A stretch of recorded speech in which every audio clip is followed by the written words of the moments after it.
जय हिंद दोस्तों। Welcome to AP Academy. आज हम लोग आखिरी टॉपिक पढ़ने वाले हैं जनजातीय व्यक्तित्व में पेमा फालिया जी के।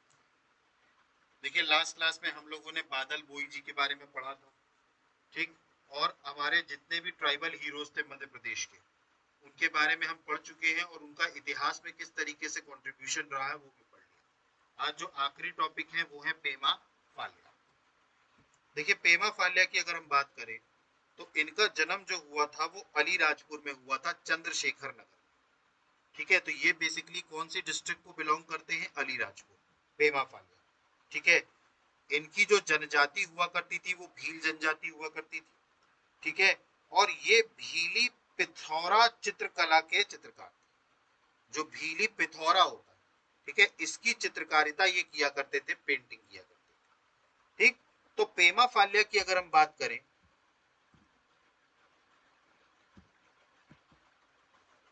तो पेमा फालिया का जो जन्म हुआ वो 1968 में हुआ, चंद्रशेखर आजाद नगर, अलीराजपुर। इनकी डेथ अभी हाल ही में हुई 31 मार्च 2020 को।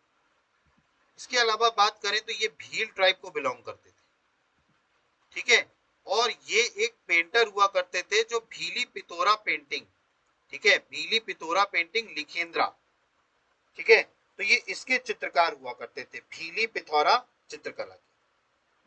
इसके अलावा बात करें तो इनके कॉन्ट्रीब्यूशंस की अगर हम बात करें तो Pema Fatya is a prominent Bhili tribal painter who has been painting traditional Bhili painting Pithora since childhood.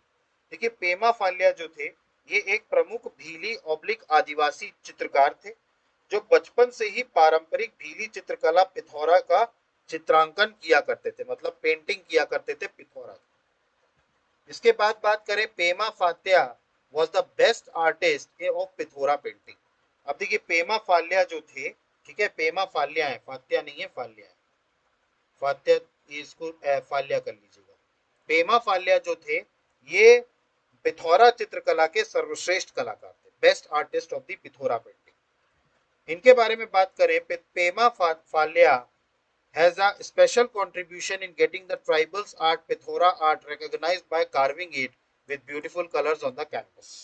देखिए, कैनवस पर मनमोहक रंगों से आदिवासी कला पिथौरा आर्ट को उखेर कर पहचान दिलाने में पेमा फाल्या का विशेष योगदान रहा है। मतलब पिथौरा पेंटिंग को जो आज देश में जो वो मिला है, उसमें पेमा फाल्या जी का सबसे बड़ा योगदान है। इसके अलावा अगर हम बात करें 1986 में, ठीक है, इनको शिखर सम्मान दिया गया मध्य प्रदेश सरकार के द्वारा in the field of folk art. ठीक है, मतलब कला के क्षेत्र में, लोक कला के क्षेत्र में इनको शिखर सम्मान दिया गया। इसके अलावा बात करें 2017 में इनको राष्ट्रीय तुलसी सम्मान दिया गया मध्य प्रदेश सरकार का, ठीक है, इन the field of art for the year 2014। ठीक है, तो कला के क्षेत्र में राष्ट्रीय तुलसी सम्मान जो है इनको दिया गया वर्ष 2014 के लिए, 2017 में। एक, तो ये थे पेमा फालिया। एक, तो इनका जन्म अलीराजपुर में हुआ, भील ट्राइब को ये बिलोंग करते थे। ये पेंटर थे भिलाली पिथौरा पेंटिंग के। ये पिथौरा पेंटिंग के सबसे बेस्ट आर्टिस्ट माने जाते थे, बचपन से इन्होंने पिथौरा पेंटिंग करी थी। ठीक है, और इनको इसी लिए 1986 में शिखर सम्मान दिया गया मध्य प्रदेश सरकार का, और राष्ट्रीय तुलसी सम्मान इनको दिया गया। ठीक, तो यहाँ पर आकर के हमारा जो यूनिट नंबर 5 है वो कंप्लीट होता है। ठीक है, हमने paper first part A history वाला जो है उसमें हमने यूनिट नंबर 5 पूरी तरीके से कंप्लीट कर दिया। यूनिट नंबर 5 के सारे टॉपिक्स हमने कवर करा लिए हैं। ठीक है, अब इसके बाद जो हम पढ़ेंगे वो पढ़ेंगे यूनिट नंबर 4। ठीक है, जिसमें हम सबसे पहला टॉपिक पढ़ेंगे emergence of India as a republic nation, फिर है reorganization of states, formation of Madhya Pradesh, major events of the post independence period. ठीक है, ये पहला टॉपिक है। ठीक है, तो हम इसके बाद यूनिट नंबर 4 स्टार्ट करेंगे। ठीक, देखिए, आई होप कि आपको सारी चीजें समझ में आ रही होंगी, और आई होप कि आपको जो हमारी ये क्लास है, ठीक है, हमारी जो ये क्लास चल रही है उससे आपको रेफरेंस के तौर पर काफी बेनिफिट मिलेगा। ठीक है, तो इसको आप रेफरेंस के तौर पर भी देख सकते हैं।